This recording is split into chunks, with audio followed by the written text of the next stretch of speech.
मी राजकारणापेक्षा समाजकारण हा विषय जास्त महत्त्वाचा मानतो. आणि त्या अनुषंगाने मी निवडणूक लढवायची ठरवली. तुम्ही मगाशी म्हणालात त्याप्रमाणे 5ही मतदारसंघात तुम्ही फिरलात आणि त्यानंतर राजापूर हा मतदारसंघ निवडलात. त्याचं जरा विस्तृत सांगू शकाल का की राजापूरच का? अतिशय अविकसित होते आणि इथले लोकप्रतिनिधी जे होते 15 वर्ष ते काही काम न केल्यामुळे ही परिस्थिती होती. राजापूरमध्ये गेली 5 वर्ष किंवा त्या आधीची काही वर्ष राजन साळवी यांचं नाव राजापूरमध्ये घेतलं जातं किंवा त्यांनी काम केलंय किंवा ते आमदार असताना इथे काही विकास झाला नाही झाला हे तिथे आता फिरल्यावर तुमच्या लक्षात येईलच. पण तुम्हाला हे आव्हान म्हणून कसं वाटतं? मला बिलकुल आव्हान वाटत नाही, कारण इथली जनता ही भोळीबाबडी आहे, भावनिक आहे. त्यांच्या भोळेबाबडेपणाचा साधेपणाचा फायदा घेऊन निव्वळ भावनेच्या जीवावरती ते 3 वेळा लोकप्रतिनिधी झाले. खरं तर मी 2029 साली राजकारणात येणार होतो आणि लोकसभेची निवडणूक लढवली होती. परंतु ज्यावेळी 2022 साली खरी शिवसेना एकनाथ शिंदे साहेबांनी आपल्याकडे घेतली त्यावेळी ती 2024ची लोकसभा निवडणूक लढवण्याचा निश्चय केला होता. परंतु दुर्दैवाने मला त्यावेळी उमेदवारी मिळाली नाही. विधानसभा निवडणूक 2024 साठीची रणधुमाळी आता चांगलीच रंगात आलेली आहे. विशेषतः रत्नागिरी जिल्ह्यातील 5ही मतदारसंघांमधील उमेदवारांचं आणि राजकीय पक्षांचं चित्र आता हळूहळू स्पष्ट व्हायला लागले. 20 तारखेला होणारं मतदान आणि त्यानंतर 23 तारखेला त्या मतदानाचा निकाल या सगळ्यांकडे आता सगळ्याच मतदारसंघातील मतदान करणाऱ्यांचं आणि उमेदवारांचं हे लक्ष लागून राहिलेलं आहे. रत्नागिरीमधील दापोली असेल, गुहागर असेल, चिपळूण, राजापूर आणि रत्नागिरी अशा 5ही मतदारसंघांमधील आता उमेदवार या रणधुमाळीमध्ये आता व्यस्त झालेले आहेत. पण आपल्या व्यस्त शेड्यूलमधूनही काही आम्ही तरुण भारत संवादच्या माध्यमातून राजापूरसाठी शिवसेनेचे उमेदवार भैया सामंत अर्थात सगळ्यांच्याच ओळखीचे असे किरण सामंत यांची आज आपण इथे मुलाखत घेणार आहोत. गेली अनेक वर्ष पालकमंत्री म्हणून ज्यांनी रत्नागिरी जिल्ह्याचा कारभार पाहिला ते उदय सामंत यांच्या पाठीमागचा भक्कम हात म्हणून रत्नागिरीकर भैया सामंतांना ओळखतात. काही जण त्यांना भैया म्हणतात, काही जण किरण सामंत म्हणतात.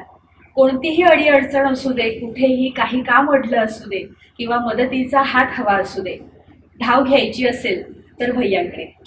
याच ओळखीने आज भैया सामंत राजापूर मतदारसंघात शिवसेनेकडून त्यांनी आपला उमेदवारी अर्ज भरलेला आहे आणि ते आपली निवडणूक इथून लढणार आहेत. अगदी शून्यातून सुरुवात करत ते राजापूर मतदारसंघामध्ये उभे आहेत. आज आपण जाणून घेऊया त्यांच्या या तयारीविषयी. नमस्कार भैया. नमस्कार. मगाशी मी म्हटलं त्याप्रमाणे गेली अनेक वर्ष पालकमंत्री म्हणून तुमचे बंधू उदय सामंत यांनी रत्नागिरी जिल्ह्याचा कारभार अगदी उत्तम तऱ्हेने पार पाडत आहेत आणि हा कारभार इतक्या उत्तम तऱ्हेने पार पाडण्याचं जे सामर्थ्य आहे ते कुठेतरी तुम्ही त्यांच्या पाठीमागे आहात. एक भक्कम हात त्यांच्या पाठीमागे आहे. त्यामुळे त्यांना हे शक्य झालं असं अनेकांकडून ऐकायला मिळतं. पण इतकी वर्ष राजकारणाचा पाठीमागचा चेहरा म्हणून भैया सामंत किंवा किरण सामंत यांच्याकडे बघितलं जातं. या इतक्या वर्षानंतर तुम्ही आता एक हिरो म्हणून राजापूर मतदारसंघातून निवडणूक लढणार आहात. तर आता पुन्हा हिरो म्हणून पुढे येण्याचं कारण सांगू शकाल? खरं तर मी 2029 साली राजकारणात येणार होतो आणि लोकसभेची निवडणूक लढवली होती. परंतु ज्यावेळी 2022 साली खरी शिवसेना एकनाथ शिंदे साहेबांनी आपल्याकडे घेतली त्यावेळी ती 2024ची लोकसभा निवडणूक लढवण्याचा निश्चय केला होता. परंतु दुर्दैवाने मला त्यावेळी उमेदवारी मिळाली नाही. मग ह्या मतदारसंघामध्ये फिरत असताना 6ही विधानसभा क्षेत्रामध्ये मी फिरलो. त्यात सगळ्यात अविकसित आणि दुर्लक्षित असा जो मतदारसंघ होता तो लांजाराचा पण होता आणि निवड हे आव्हान म्हणून मी विधानसभा क्षेत्र निवडलं आणि म्हणून मी विधानसभेला उमेदवारी मागितली.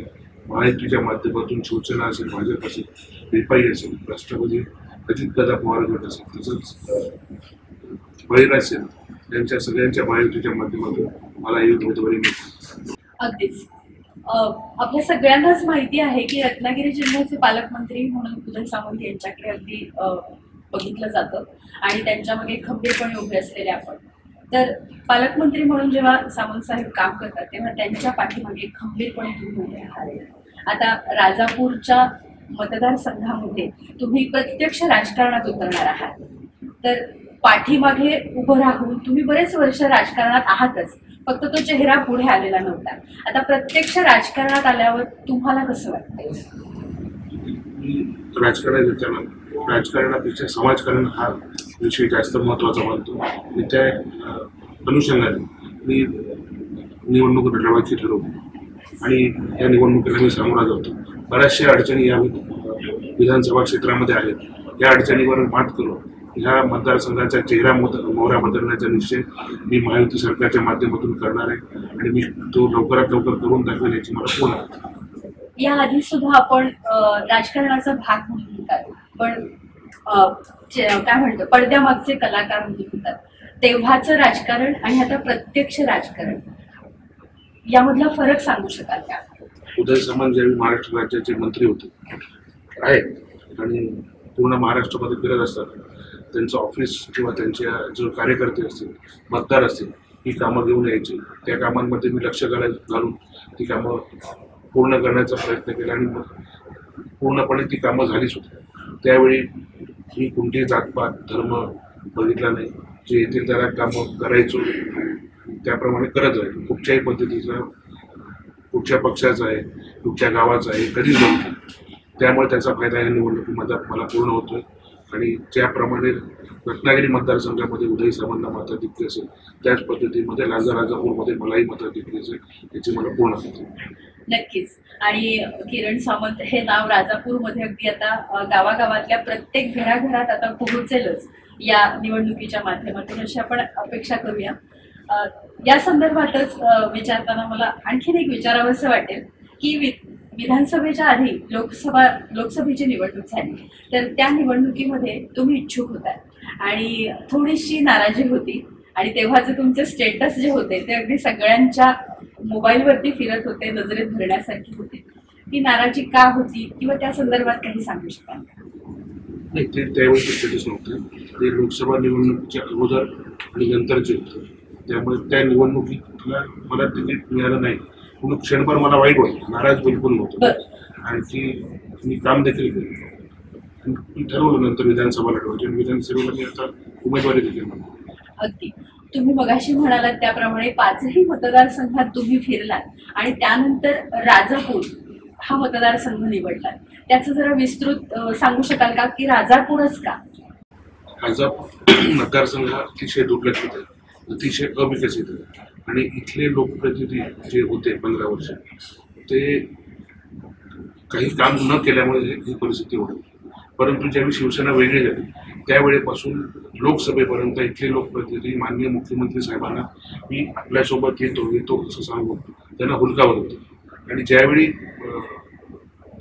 कळलं की हे आता येणार नाहीत, हे त्याच ठिकाणी थांबणार, त्यावेळी मी हा मतदारसंघ निवडला आणि हे मला खरोखरच आव्हान आहे आणि हे आव्हान मी 100% पेलून दाखवतो. नक्कीच.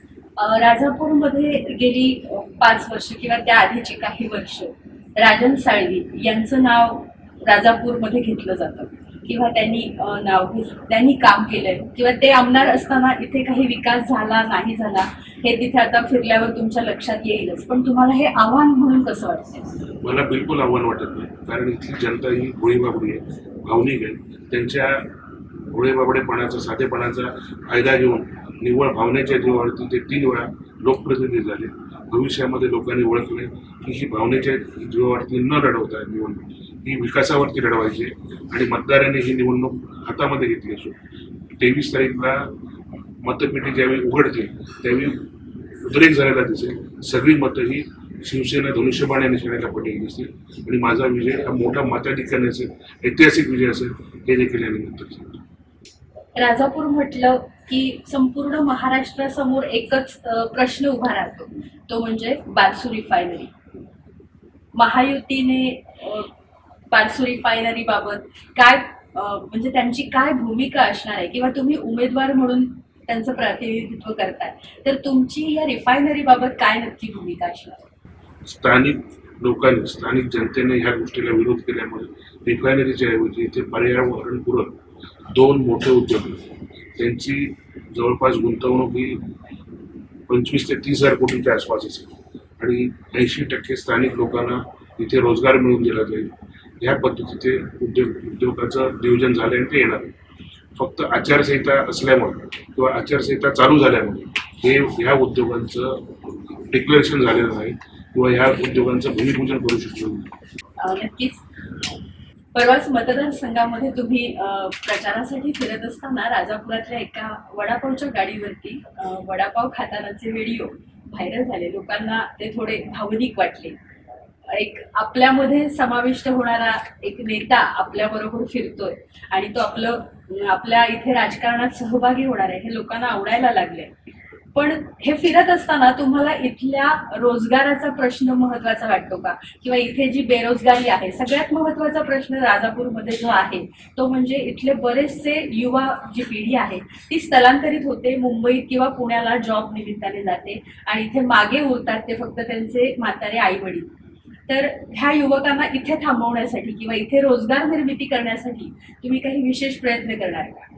या मतदारसंघामध्ये फिरत असताना असं जाणवतं की जवळपास 30 ते 40% घरं बंद आहेत आणि इथली लोक पुणे, मुंबई, कोल्हापूर, सांगली या ठिकाणी स्थलांतरित होत आहेत किंवा नोकरीच्या निमित्ताने. भविष्यामध्ये याकरता आपण मोठे उद्योगधंदे तर आणणारच आहोत, परंतु मुलांना स्वतःच्या पायावरती उभं राहण्याकरता कौशल्य विकासचे जे कोर्सेस आहेत त्याच्या माध्यमातून आपण त्याला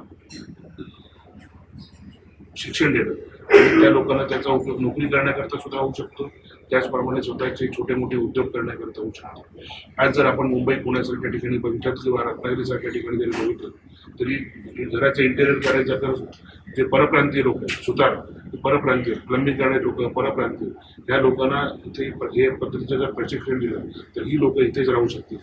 मोबाईल रिपेअर करणारी जर बघितली लोक किंवा TV रिपेअर करणारे लोक बघितले, छोट्या छोट्या गोष्टी जे आहेत हे आता परप्रांतीय लोक येऊन इथे धंदा करायला, त्याचं प्रशिक्षण देण्याचं काम आपण करू. त्याचप्रमाणे शासनामार्फत ज्या योजना आहेत, ज्या अर्थसहाय्य आहे किंवा ज्या अनुदानाच्या योजना त्या देखील योजनांचा लाभ तरुणांना मिळवून देऊन त्याला रोजगाराची संधी उपलब्ध करून देऊ. नक्कीच रोजगार निर्मिती तुमच्या निमित्ताने इथे येईलच आणि हे या आपल्या या निवडणुकीमध्ये सगळ्यांना पाहायला सुद्धा मिळेल. त्याचबरोबर राजापूर मतदारसंघातला सगळ्यात महत्त्वाचा प्रश्न म्हणजे आपला मुंबई गोवा महामार्ग, म्हणजे लांजातून रत्नागिरीहून जेव्हा लांजामध्ये येतो आपण तेव्हा जे अर्धवट राहिलेलं काम आहे त्यामुळे बरीचशी नाराजी आहे. तर मुंबई गोवा महामार्गासंदर्भात आपली भूमिका काय असेल? 2016 साली हे काम MEP म्हणजे मुंबई एंट्री पॉईंट या कंपनीला दिलं होतं, परंतु ती कंपनी डबघाईला आल्यामुळे ते काम करू शकलं नाही. त्याच्यानंतर परत ते काम 2021 साली दुसऱ्या एका कंपनीला दिलं, पण ती देखील काम कंपनी डबघाईला आल्यामुळे करू शकलं नाही. परंतु आता ज्या कंपनीला काम दिलं त्या कंपनीने काम ते आता 80% ते 85% पर्यंत पुढे केलं असून या मार्च 2025 अखेरपर्यंत पूर्ण होईल. फक्त पाली येथे असलेला पूल असेल किंवा लांजा येथे असलेला फ्लायओव्हर असेल, हे 2 फ्लायओव्हर अपुरे राहतील आणि ते देखील डिसेंबर 2025 पर्यंत पुरे होतील. त्याची मला पूर्ण करतात आणि या कामाकडे तुम्ही जातीनिशी लक्ष द्या. नक्कीच. बरं, आणखीन आता एक मतदारांच्या मनातला प्रश्न, मतदारांनी तुम्हाला निवडून का द्यावं? तुम्ही त्यांच्यासाठी काय कराल? मी याच्याकरता माझा वचननामा तयार केला, 8 पानाचा तो वचननामा. त्यात प्रत्येक गोष्टीचा मी उल्लेख केला. आरोग्य असेल, आरोग्याच्या बाबतीतल्या सुविधा असतील, ॲम्ब्युलन्स असेल, तिथल्या प्राथमिक आरोग्य केंद्र आहेत, सब सेंटर्स आहेत किंवा ग्रामीण रुग्णालय ही अत्याधुनिक तिथे चांगल्या पद्धतीचे डॉक्टर उपलब्ध करून देईल. शिक्षणाच्या बाबतीमध्ये आता जसं म्हटलं कौशल्य विकासचे प्रशिक्षण, त्याचप्रमाणे इथे अंगणवाड्या, शाळा दुरुस्त करून या भागामध्ये नसलेली महाविद्यालय देखील आणण्याकरता प्रयत्न करणार मी आणणार. मच्छीमारी हा विषय, आंबा बागायतदार असतील, काजू बागायतदार असतील, यांच्या ज्या अडचणी त्यांना पाहिजे असतील कोल्ड स्टोरेज, नंतर स्क्रीनिंग सेंटर्स हे देखील उपलब्ध करून देणार आहे. त्याचप्रमाणे पर्यटनाचा जो भाग आहे, पर्यटनामध्ये आपल्याला जो राजापूर तालुक्याला समुद्रकिनारा आहे इथे डेव्हलपमेंट करणार असून काही भागांमध्ये जी प्राचीन मंदिर आहे किंवा आपल्या इथे कातळ शिल्प आहे, त्याचप्रमाणे गड किल्ले यांचं सुशोभीकरणाचं काम, यांचं जीर्णोद्धाराचं काम देखील आपण हाती घेतलं. महिला सक्षमीकरण असेल, महिला सुरक्षा असेल, या बाबतीमध्ये आपण काम करतो. कला क्रीडा सांस्कृतिक क्षेत्रामध्ये आपण ऑलरेडी कामं सगळी सुरू केली आहे. या पद्धतीचा मी विकास करतो. सर्वांगीण विकास झालेला आहे, चेहरा मोहरात बदललेला आहे. नक्कीच. आता गेली 10 वर्ष आपले बंधू उदय सामंत जिल्ह्याचे पालकमंत्री आहेत. जिल्ह्याचाच एक भाग म्हणजे राजापूर सुद्धा आहे. मग पालकमंत्री असताना त्यांच्याकडून काही कामं राहून गेली आहेत का राजापूरमध्ये, जी तुम्ही आता हाती घेणार आहात? तुम्हाला कल्पना आहे की उदय सामंत 2.5 वर्ष हे सिंधुदुर्गचे पालकमंत्री होते. 2.5 वर्ष आता रत्नागिरी जिल्ह्याचे पालकमंत्री. रत्नागिरी जिल्ह्याचे पालकमंत्री असताना त्यांनी देखील या भागाकडे विशेष लक्ष दिलं. राजापूरची बरीचशी कामं मार्गी लागली. जवळपास 500 कोटीच्या जास्त निधी आपण लांजा राजापूर मतदारसंघाकरता आणू शकलो आणि ही कामं देखील सुरू केली. महायुतीचे सर्व मंत्री असतील, मुख्यतः मुख्यमंत्री एकनाथ शिंदे साहेब, देवेंद्रजी फडणवीस साहेब आणि अजित पवार साहेब यांनी या ठिकाणी जातीनिशी लक्ष देऊन जास्तीत जास्त निधी देण्यात आहे या विधानसभेला प्रयत्न. आणि पुढची उर्वरित जी कामं आहेत ती नक्कीच तुमच्याकडून पूर्ण होतील. नक्की. पुढच्या या निवडणुकीनंतर भैया सामंत यांचं राजापूर मतदारसंघातील मतदारांनी जर त्यांचं स्थान निश्चित केलं तर नक्कीच राजापूरकरांना आपलं जो मतदारसंघ आहे त्याचा चेहरा मोहरा नक्कीच बदललेला पाहायला मिळेल. विकासाची गंगा जी रत्नागिरी शहरापुरती मर्यादित आहे ती आता लांजा राजापूर इथपर्यंत येण्याची शक्यता आहे. काय सांगा? नक्कीच ही विकास कामं जी आहे ती पूर्ण होती. सगळ्यात महत्त्वाचं म्हणजे इथल्या कार्यकर्ता असेल किंवा मतदार असेल याच्यापर्यंत ज्या ज्या योजना आहेत त्या पुढे पोचवून त्यांना सक्षम करण्याचं काम आपण करू. आज हा कार्यकर्ता किंवा इथला कुठचाही मनुष्य हा सक्षम नाही आणि ह्याच्यावरती सुद्धा मला जास्त भर द्यायचं ते मी करतो. आणि 23 तारीखला प्रत्येक माणूस हा किरण सामंत, आमदार किरण सामंत असेल हेच तुम्हाला दिसतं. नक्कीच येत्या 20 तारखेला मतदान आहे. त्या मतदानामध्ये राजापूर मतदारसंघाचं भविष्य सुद्धा बदलणार आहे आणि 23 तारखेला तो निकाल आपण सगळेच जण त्या प्रतीक्षेमध्ये आहोत. त्या निकालासाठी आणि ह्या उमेदवारीसाठी तुम्हाला तरुण भारत संवादकडून खूप खूप शुभेच्छा आणि धन्यवाद. आम्हाला तुमच्या व्यस्त शेड्यूलमधून वेळ दिलात आणि संवाद साधलात या संदर्भात. धन्यवाद.